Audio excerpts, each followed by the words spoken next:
Hi, this is Roger. Thanks for dropping by. Hope you're all staying safe, staying at home. You're going to get it for the next 2 or 3 months.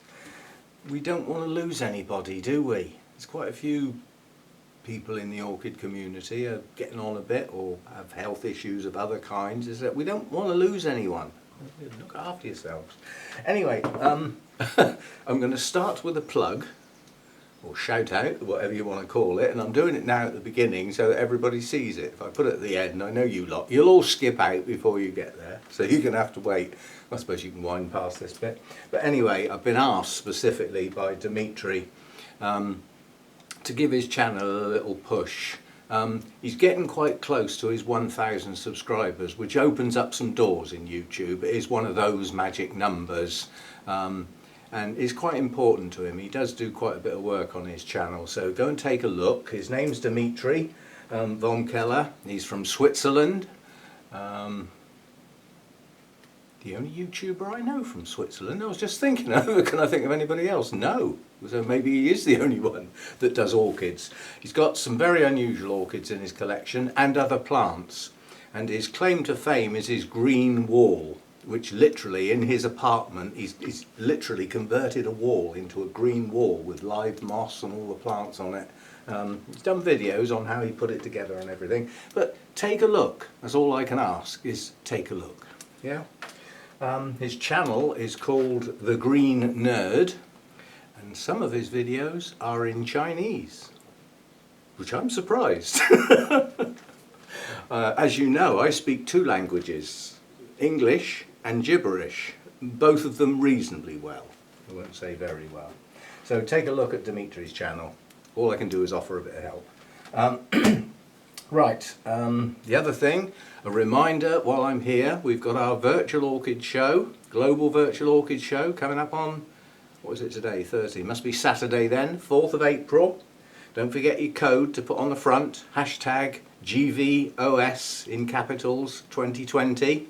Make sure it's the first set of letters on your title of either your photo or your video or whatever, followed by your plant name. And treat it as though you were putting a plant in the show, you know, clean up your leaves and get rid of your dead bits, all that sort of stuff. Make it look pretty. Let's get this to be a good event. And on that, I don't know whether, let me think. Yeah, it is possible. I've just had an email from the Orchid Society, Bournemouth Orchid Society. At the meetings we have our competition tables. They're going to try and do a virtual competition that would have taken place at the meeting. So they're asking people to submit a photo of their plant, you know, with the plant name and who they are. And they're actually going to be judged. That's not going to be as easy as it sounds, because judging a plant from a photo as opposed to one that you can look around is quite a different thing. You know, when you're looking at a plant and judging it, you know, you can lean over, look round the side, get down here, look up at the blooms. You can move, whereas in a still photo you can't. But then everybody's in the same boat. Everybody will be sending in. You're allowed to do a photo of the whole plant, and then a close-up of either a bloom or a cluster of blooms or a spray or something like that. But 2 photos per plant. Apart from that, the usual competition rules apply. And I just hope nobody's going to cheat, because at the end of the day with the Orchid Society shows and competitive tables, it's your plant on that day at that time. Not a picture of your plant 2 weeks ago when it was in perfect condition and it's gone over by the time the meeting comes through. So I hope people aren't going to cheat. What do you think?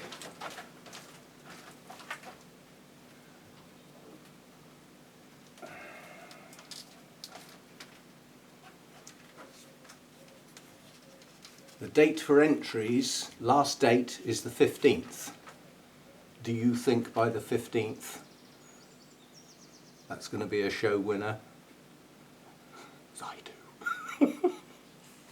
It's just opening now. I mean, we did have a play at trying to count the buds on here. In approximately 10 days' time, I would say all the buds that I can see will be opened. So we will have 1, 2, 3, 4, 5, 6, 7, 8, 9, 10, 11, 12, 13, 14, 15, 16, 17, 18, 19, 20, 21, 22, 23, 24, 25, 26, 27, 28, 29, 30, 31, 32, 33, 34, 35, 36, 37, 38, 39, 40, 41, 42, 43, 44, 45, 46, 47, 48, 49, 50, 51, 52, 53, 54, 55, 56, 57, 59, 60, 61, 62, 63, 64, 65, 66, 67, 68, 69, 70, 71. Around 75 blooms open, spreading themselves over the biggest part of the plant, unfortunately, except for this bit in the middle. So that will probably be mine. On the grounds, I don't know anybody else at the Orchid Society that's got one, and if they've got one, I doubt if it's as well, you know, as advanced as that. But anyway, that will probably be mine. It's just literally started to open, so the blooms aren't actually open fully yet. They've still got some expanding to do, and obviously lots more buds. So that, my Dendrobium jenkinsii, will probably be my one. And I don't need to do much for that. There's a couple of manky leaves on there which I will trim, and they'll look as though they've fallen off, which, you know, I mean, the canes do become deciduous eventually. So that will probably be my one. And the other one, is it actually on camera? Yes. I'll probably put that bright red Cattleya in, up back there. Is that actually on camera? Yes. It's a bit distant, but I'm not getting it down. I'd have to move plants around. That one I could just reach up and get off the rack. So I'll probably put that red Cattleya in as well. On the grounds it has a large number of blooms on the spike, and what a lot of people like when judging a Cattleya is the fact that the spike holds itself up. In other words, it's grown strong and well enough to be self-supporting. You get a lot of Cattleyas in shows with wires and sticks and things just physically trying to hold the bloom up because it's got no substance to it, no strength. Why would a Cattleya be like that, do you think? Which of our nutrients would probably be missing or lacking? Yeah, you got it. I'm not even going to tell you, you should know by now. I've been going on about it enough. Right, on to the questions and answers. Some of these are one-word answers. Although it is said, some say, that I can turn a one-word answer into a paragraph. Anyway, let's go.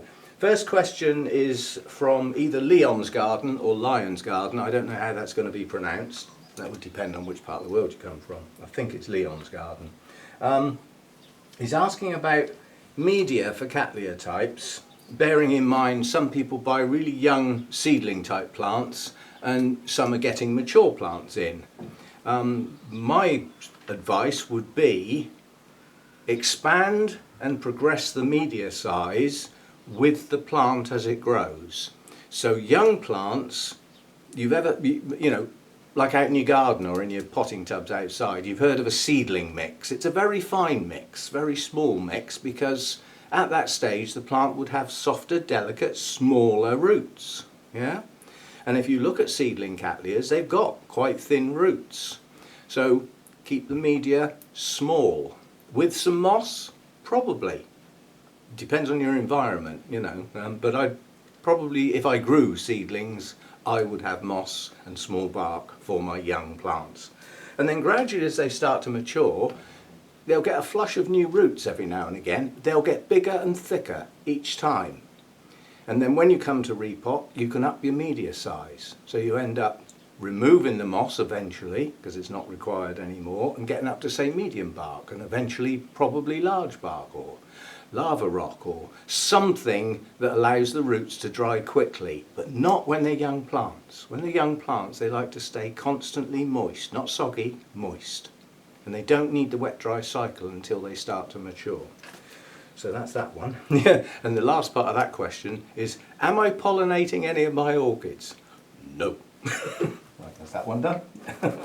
Too much hassle. There is somebody on the Facebook group that's got a load of Cattleya seeds that they've managed to germinate, and they're coming on quite nicely. But I've got enough to do. There's a question about that in a minute, the amount I have to do. Right, the next one is from, I'm going to pronounce it, Michael. Now my middle name's Michael, you don't need to know that, but it's spelt M-Y-K-U-H-L. Michael. I think. It might be pronounced totally differently. Apologies if it is. Right, how to unmount something without damaging the roots. You can't. That question came up in the comments, and Insha was in there like a shot. Unmount? If you know him, say if it moves, he mounts it. Even his cat has to keep moving around. I swear you're going to see a video one day, his cat will be up on the wall. Yeah, if it moves, he mounts it. But in his environment, his mounts do well. So why not? You know, go with what works for you. Go what works well. So really there is no simple answer. I would suggest a good long soak, and then it'll depend on what type of bark it is, how gnarly and knobbly it is, and how well attached the plant is. But the biggest bit of advice I can offer is wait till you've got new roots growing and get that plant off before they attach. And then you're starting again with a new set of roots. So even the damaged roots left behind, it's not going to kill the plant. It's not going to set it back so much that it just doesn't grow anymore. But it's almost impossible to get a plant off a mount without damaging some roots. So you have to do a damage limitation. And a lot of the sort of things we would have on a mount, roots will branch. So if a growing root is damaged, it'll branch out and produce some new growing tips. So it might not be the end of the world anyway. So that's that. The rest of that question is how to tell if the media is dry in a pot. Well, if you use a clear pot, you can see.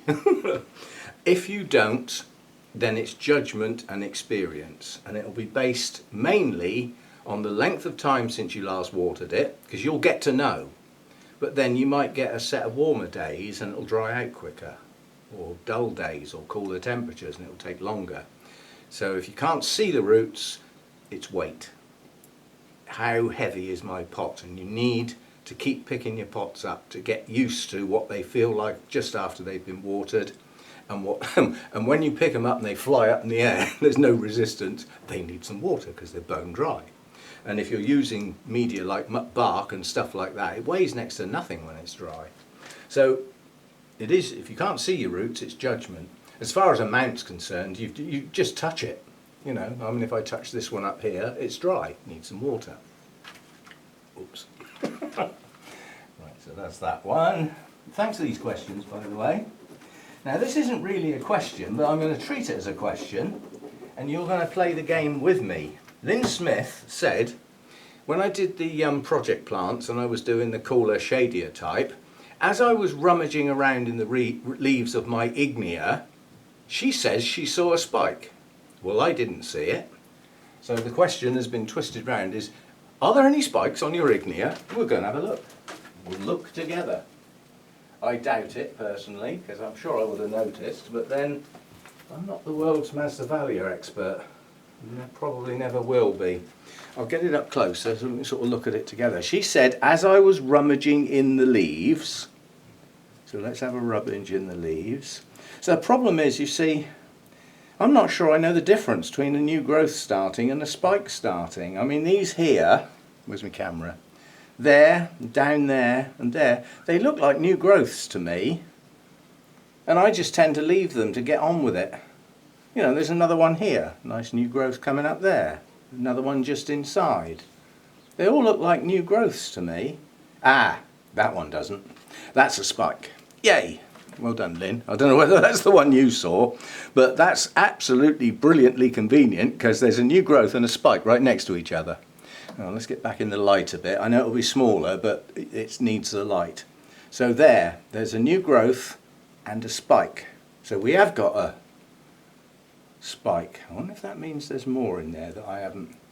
No, let's just let it do its thing. If there's spikes, they'll push up above the leaves. If they're not, they'll form a leaf at the top, won't they? But yeah, that's definitely one.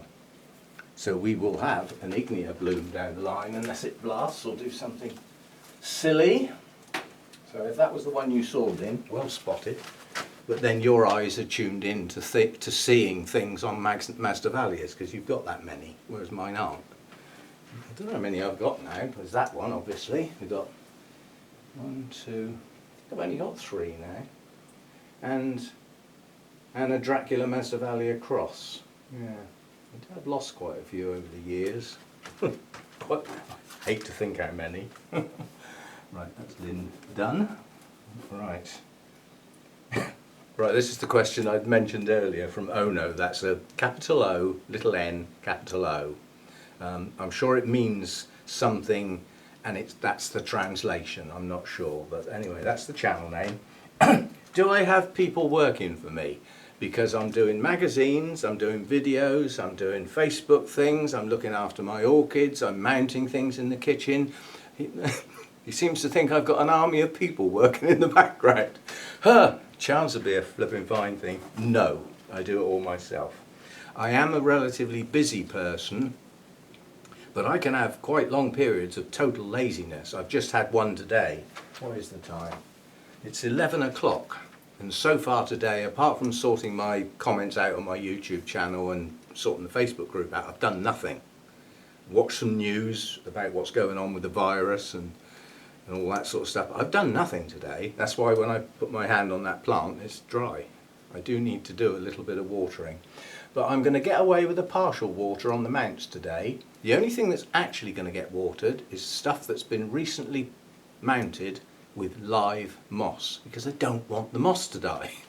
Blow the plant, blow the orchid, don't care, just want some nice green moss. So no, I don't have a load of people working for me, that'll be the day. Quite honestly, they'd probably get in my way, and then they'd start getting told off, and then I'd get cross, and then they'd walk out. I'll leave that one till last, because I'll have to. Now I'll pause the camera now, I want to do them in order. I just need to get a piece of equipment, vital equipment. I'll be back. Right, the vital piece of equipment. Other vital piece of equipment that is slowly getting cold here.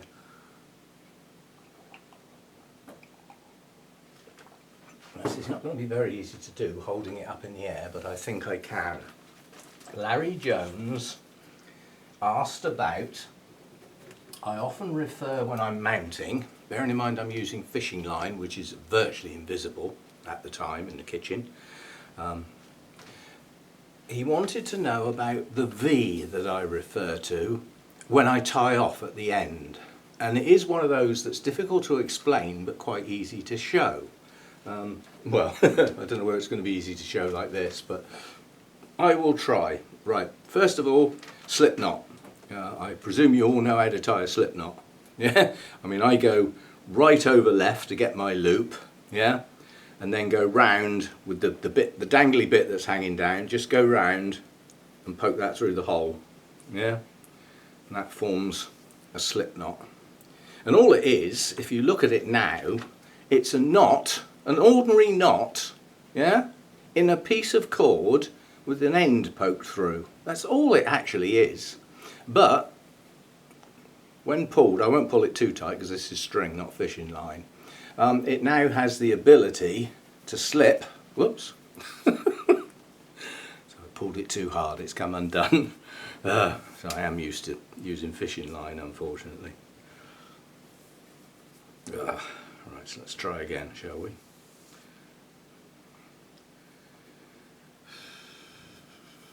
More thumbs today. Right, where are we then? There we go. So a slip knot, which is a knot around a piece of cord with the end threaded through, has the ability to slide and then grip, yeah? And it will stay quite tight. It will come loose, yeah? So that's where we start from. And then that feels like handcuffs, come off. That would then go round my my mount to start the process. I'm going to have a mount, aren't I? Let's find one that I can fiddle with and not damage the plant. I need a thin one with the plant. Oh, let's have that one. That'll do. That's the one I keep saying is dry. Okay.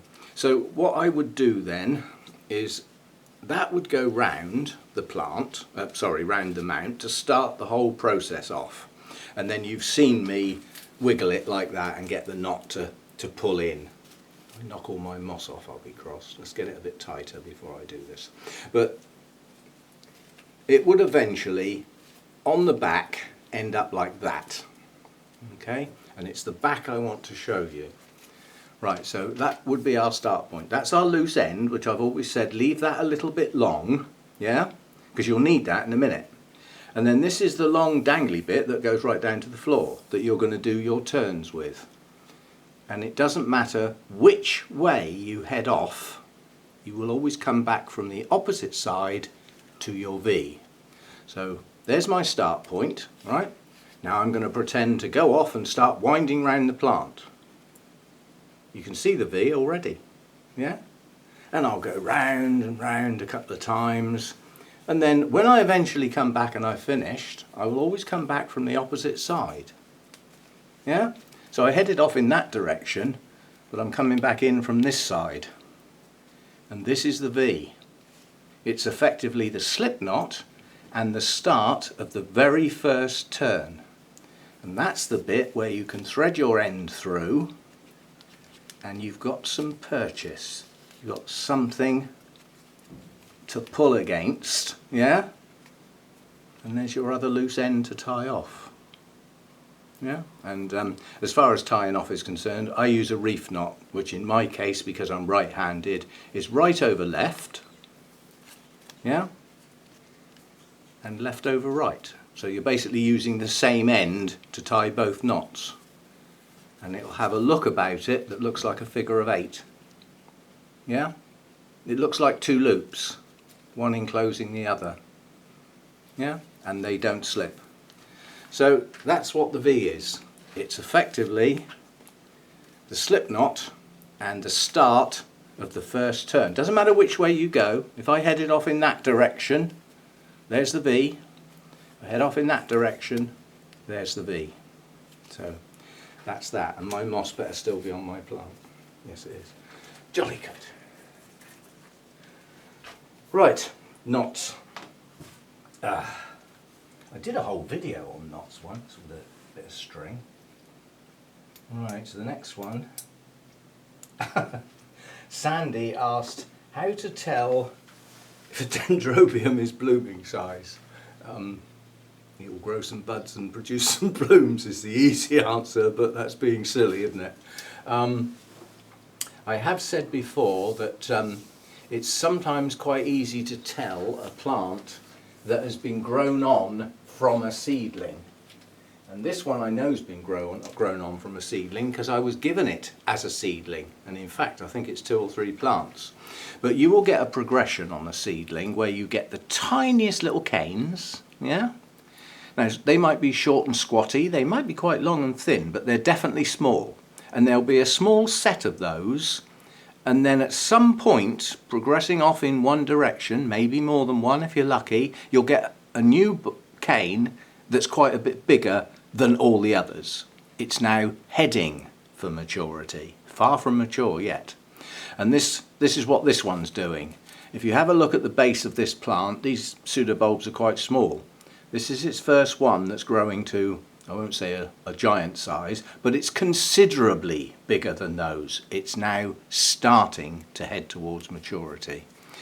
And then all you can do is sort of think, well, most Dendrobium seedlings are probably going to take, well, there are some that bloom early, things like Cuthbertsonii, they can come into bloom quite quick from young plants, and others won't. They need to get quite a few mature canes on them. I would say somewhere between 4 and 6, some would say 5 and 7 years from that little cluster of small canes called a seedling. And your best way, quite honestly, is to get on the internet and find some mature plants, yeah, that are in bloom, and have a look, try and gauge the size of the plant. But there is no definitive way of telling.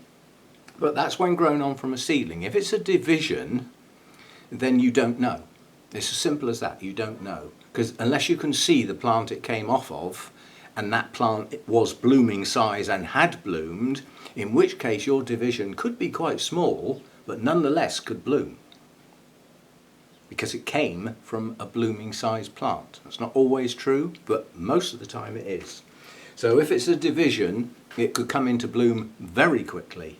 But a division is normally identified. First of all, you've got a sawn off bit, the division, where it was cut. And the next thing is, most of the canes, pseudobulbs, canes, are going to be roughly the same size. You know, that's how it'll be. There won't be any of those tiny little cluster ones, unless the division went back to the place where the seedling originated and took that with it. That'll be more difficult to work out what's going to happen next, but that doesn't happen very often. Most people that get to a Dendrobium that's big enough to start thinking about dividing and the division surviving, those little original seedling canes have long since been chopped off in previous repots, so they're usually missing. So, no definitive answer, but some guidelines. And another one from Ono. Is it safe to repot in bloom? That's as a consequence of the Latoria type that I've just done in the kitchen that had blooms on it. And all I will say is that I have never had a problem repotting a plant in bloom and losing the blooms. I can't say definitely I haven't shortened their lives a little bit by the disturbance, yeah?